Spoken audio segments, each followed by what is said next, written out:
একটা বাচ্চা সবসময় নখ কামড়াত, আঙ্গুল চুষত আর যা পিত মুখে দিত।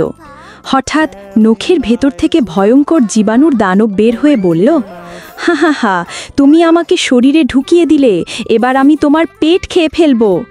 বাচ্চা ভয়ে কাঁপতে লাগল।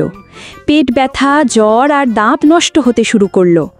ডাক্তার বললেন, এই বদ অভ্যাসগুলো তোমাকে অসুস্থ করে দিচ্ছে। পরিষ্কার না থাকলে দানব আবার আসবে। তখনই বাচ্চা শপথ নিল, আমি আর নখ কামড়াবো না, আঙুল মুখে দেব না, সবসময় হাত পরিষ্কার রাখব। তারপর সে হাসি মুখে হাত ধোলো আর জীবাণুর দানব পালিয়ে গেল। No, Papa. Telling lies. No, Papa. Open your mouth.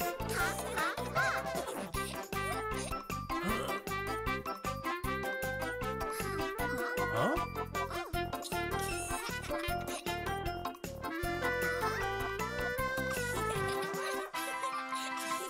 Subscribe to Beep Beep.